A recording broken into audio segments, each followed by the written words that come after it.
Have you found the ends of your flower stems so sharp and almost dangerous, but you don't know what to do with them? You can make them look like this, and I will show you how. I've started looking into sealing my silk flower stems quite early on my flower journey. I want to find a way to avoid my bouquets catching my clients' wedding dresses and veils and ruin beautiful moments like this. It has taken me a long time to find this solution, and now I'm sharing it with you. Hello, my name is Janet. Welcome to my channel. This is where I talk about silk flowers and weddings. I'm excited to help you work with faux flowers and create memorable moments. In this video, I will show you 2 ways to seal faux flower stems. Both ways involve melting plastics and require steady hands. Without further ado, let's dive into it. The first method is the easier option. You will only need a hot glue gun.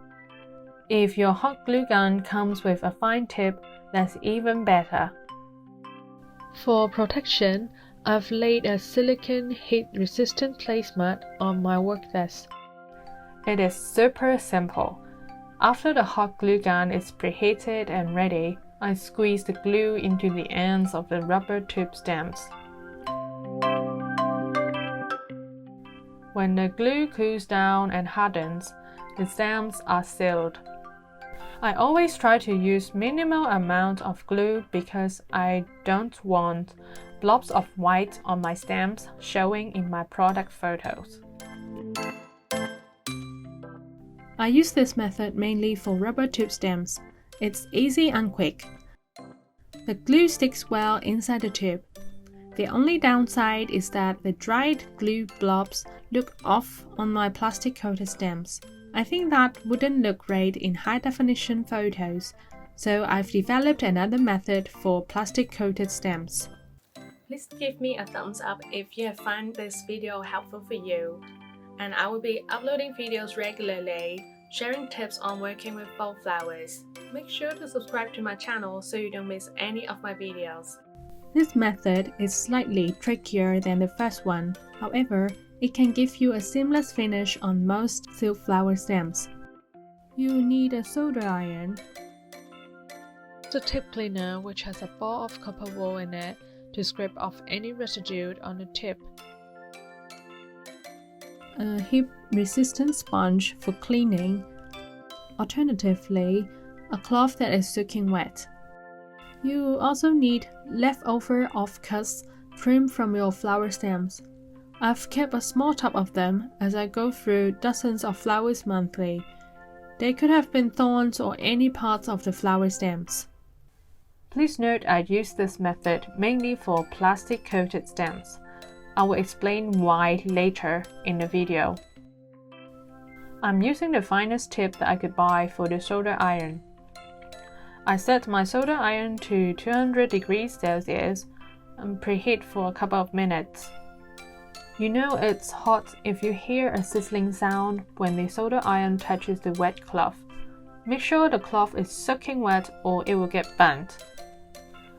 I have chosen a piece of plastic offcut that matches the color of the stem that I'm going to seal. That will give me a seamless finish when I'm done. So carefully hold the plastic offcut close to the end of a stem. I slowly melt the offcut with the tip of my solder iron. I gently slice a piece of plastic from the offcut and spread it on top of the end of the stem, covering the wire. I have to do the spreading quickly or the plastic would turn black. When the melted plastic cools down, it hardens and feels just like any other parts of the stem. I repeat the process over and over again with matching offcuts for each stem. In order to keep the tip of the solder iron clean, I use the wet cloth to wipe off plastic residue from time to time.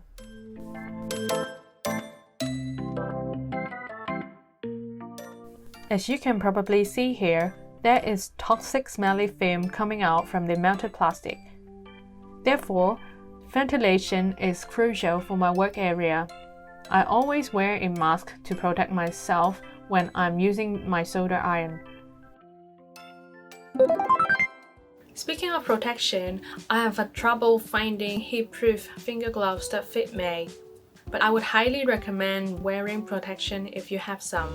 If you have ever burned yourself with a hair tong, I could tell you burning my fingertips with the solder iron felt pretty much the same. Recently, I found these silicone finger gloves at my local Daiso, which worked okay, but the size M is a little bit tight for me. I had tried using this method for rubber tubes before, thinking it would be nice to match the seal color to the color of the tube. However, the melted plastic bits just wouldn't stick to the rubber tubes, so I had to turn to the almighty hot glue gun.